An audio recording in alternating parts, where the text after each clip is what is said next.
Good morning. आप सबका स्वागत है ईस्टर्न टुडे न्यूज़ में। तो हम सब ने कल विटनेस किया बहुत बड़ा तूफ़ान आया था साइक्लोन के जैसे, और बहुत सारा डिस्ट्रक्शन हुआ, प्रॉपर्टी डिस्ट्रक्शन हुआ और इलेक्ट्रिसिटी डिस्ट्रक्शन हुआ। तो इसी सिलसिले में हम इलेक्ट्रिसिटी के बारे में जानने के लिए हम खड़े हैं ए सर जयरामपुर बासर सर, हम आपसे जानना चाहते हैं क्योंकि बहुत सारा डिस्ट्रक्शन हुआ और बहुत सारा इलेक्ट्रिक वायर्स के ऊपर पेड़ डाले गिरे और बहुत सारा जो हमें पूरा दिखाई दे रहा है, यहाँ वायर्स भी नीचे हैं। तो सर हम जानना चाहते हैं क्वांटम ऑफ डिस्ट्रक्शन जो कल हुआ सर। गुड आफ्टरनून जोगतंग भाई, थैंक यू। आपका मीडिया का मीडियम से मतलब मैं पब्लिक को बताना चाहता हूँ, मतलब डिस्ट्रक्शन जो हुआ है बहुत ही ज़्यादा हुआ है। डिस्ट्रक्शन लेवल जो है बहुत सीवियरिटी बहुत हाई है। और कल आप सबको पता ही है, कल जो साइक्लोन आया था विद हेलस्टॉर्म के साथ में, तो हमारा पावर लाइन को बहुत जगह तहस नहस कर दिया। सिर्फ नुकसान नहीं किया है, बस तहस नहस कर दिया।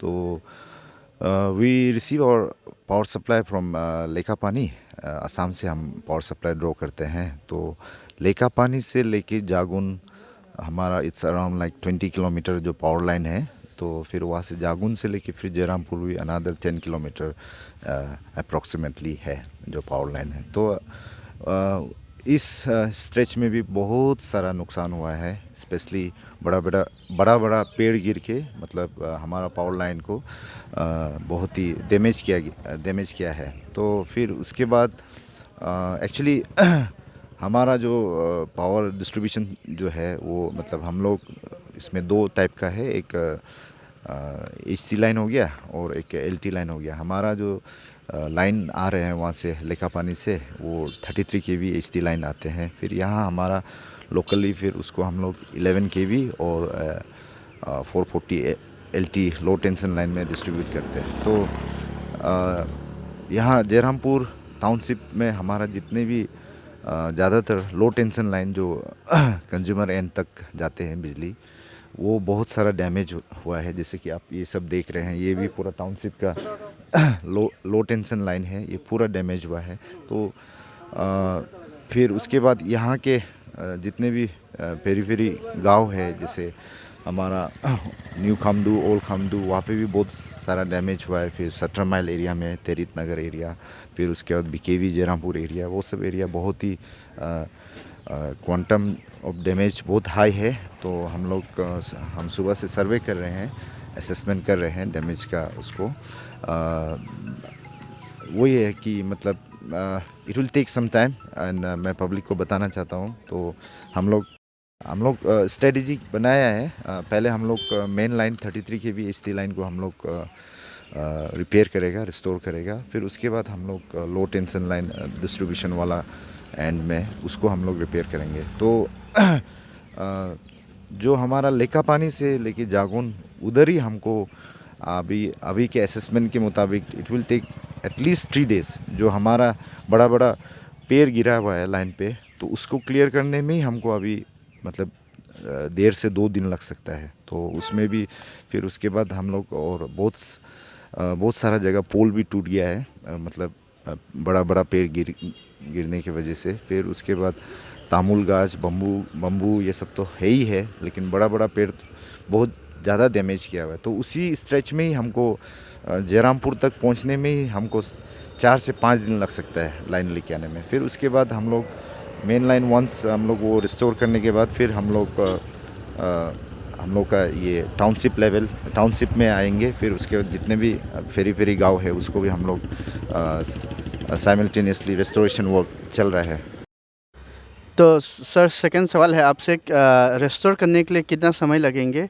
और हमें दिखाई दे रहा है कि ये डिस्ट्रक्शन बहुत सारा जगह में हुआ है, एक ही जगह में नहीं। ये तो एक ही जगह हम लोग जहाँ खड़े हैं और बहुत सारा ज़्यादा डिस्ट्रक्शन हुआ है।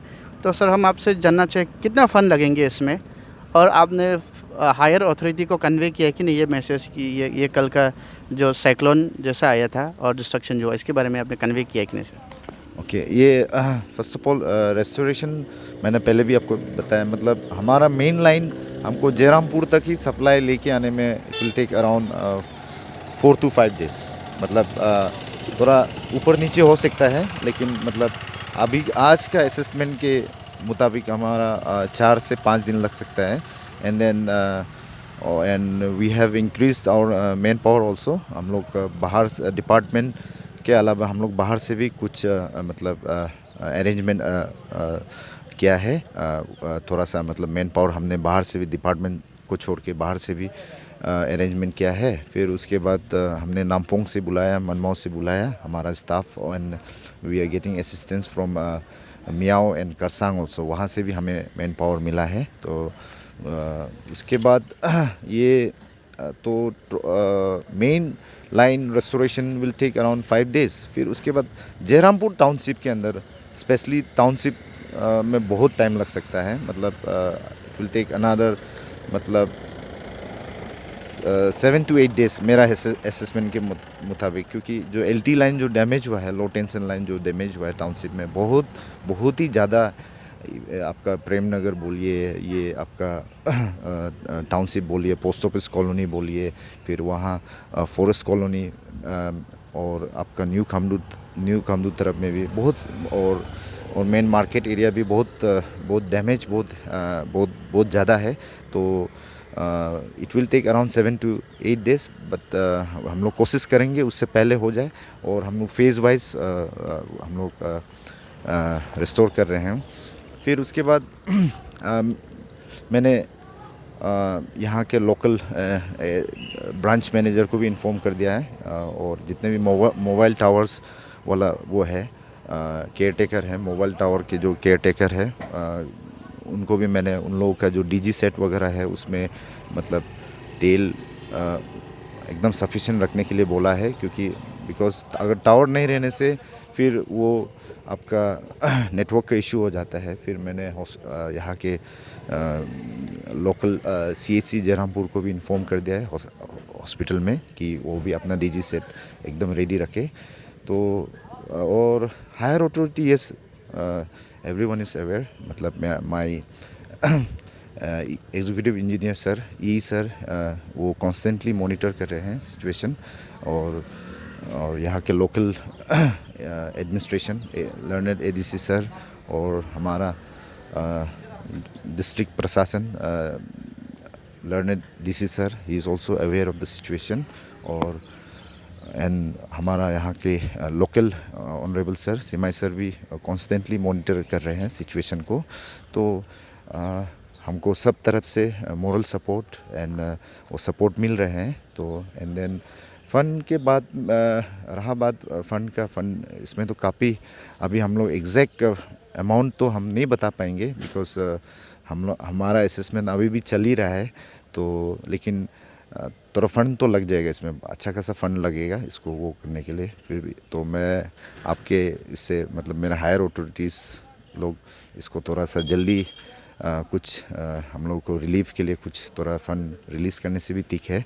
क्योंकि नहीं तो फिर बाद में, अभी तो हम लोग फ़ंड हो ना हो, हम लोग को तो ये काम करना ही है।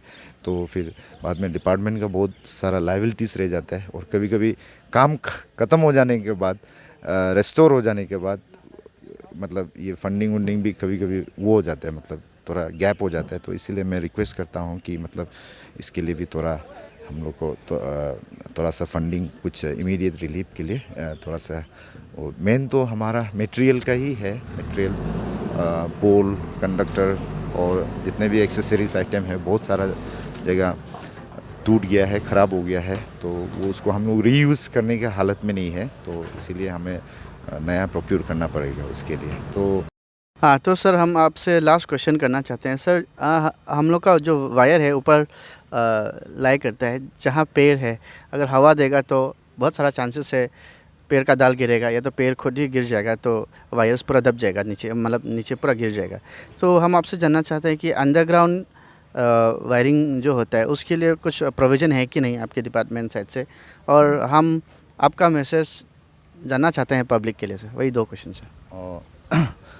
इसमें ऐसे है जोगतांग भाई, ये आपका स्पेशली हमारा पटका हिल्स का जो फुट हिल्स एरिया है, स्पेशली आपका मियाओ और फिर उसके बाद जयरामपुर हो गया, फिर उसके बाद हमारा ये लेखापानी मार्गेटा एरिया में, इसमें हर साल before the onset of monsoon season से पहले हवा तूफ़ान हर साल होता है।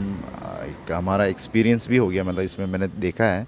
तो हवा तूफ़ान बहुत हर साल आता है, और जब भी हवा तूफ़ान आता है हमारा पावर लाइन को बहुत मतलब डैमेज करता है। बट इस साल जो हमारा जो तूफ़ान आया, कल का जो तूफ़ान था वो बहुत ही हाई इंटेंसिटी का था, और मतलब ऐसे कभी नहीं हुआ आज तक।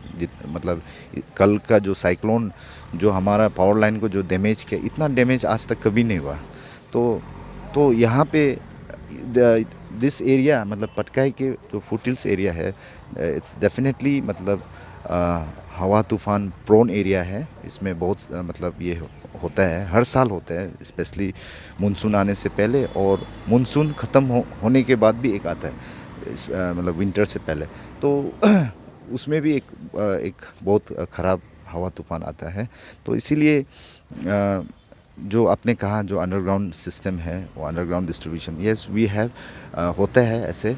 वो केबलिंग मतलब XLP केबल्स होते हैं, आर्मर केबल्स रहते हैं, फिर और ओवरहेड में भी we have air bunch cables होते हैं। तो उससे भी अभी बहुत सारे स्टेट में उसको इम्प्लीमेंट भी किया जा रहा है, लेकिन वो उसमें थोड़ा कॉस्टिंग थोड़ा ज़्यादा हो जाता है। मतलब केबलिंग और ये इसमें अंडरग्राउंड सिस्टम में जो है थोड़ा मतलब कॉस्टिंग थोड़ा ज़्यादा हो जाता है, लेकिन उसका कुछ एडवांटेजेस भी है, बहुत सारा एडवांटेजेस भी है। स्पेशली हमारा जो ट्रांसमिशन लॉस है वो बहुत कम हो जाता है। फिर उसके बाद टेफ्ट वगैरह नहीं हो पाता है, हुकिंग वगैरह नहीं होता है उससे। और इस बार हमारा एक सेंट्रल स्कीम आने जा रहा है RDSS नाम का। तो RDSS सेंट्रल स्कीम में हमने वो प्रोविज़न भी रखा है हमने DPR में, स्पेशली टाउनशिप एरिया को। तो अभी देखते हैं कि अगर प्रोजेक्ट अगर सैंक्शन हो जाता है तो we will definitely go for cabling system. तो वो हमारा ये ओवरहेड जो अभी LT डिस्ट्रीब्यूशन लाइन है वो हटा के हम लोग केबलिंग सिस्टम में we are trying to go for that. और मैं पब्लिक से वही रिक्वेस्ट करना चाहता हूँ कि कल वाला जो साइक्लोन आया था वो बहुत ही हैवीली डैमेज किया है हमारा सिस्टम को। और आप लोग जब भी ऐसे आंधी तूफान आता है, आप डिपार्टमेंट को बहुत आप लोग साथ देते हैं। तो इस बार भी मैं आप लोग हमेशा की तरह काइंडली हम लोग को इस बार भी थोड़ा मोरली साथ दीजिएगा। मतलब वी अंडरस्टैंड बिजली नहीं रहने से समस्या क्या क्या है, बहुत सारा समस्या हो जाता है, स्पेशली इन टूडेज टाइम। तो मतलब हम वो बहुत सारा चीज़ उससे डिपेंडेंट है, we are dependent on that. तो मैं पब्लिक से वही रिक्वेस्ट करता हूँ, we are trying our best, we are doing our best and we will do our best, we will give our best. और हम लोग जितना जल्द से जल्द रेस्टोरेशन कर पाने के लिए हम लोग कोशिश करेंगे। Thank you, sir. Sir, we expect the electrification to be done soon. Thank you for talking to us. Thank you, sir. Thank you Chowkatang में, थैंक यू।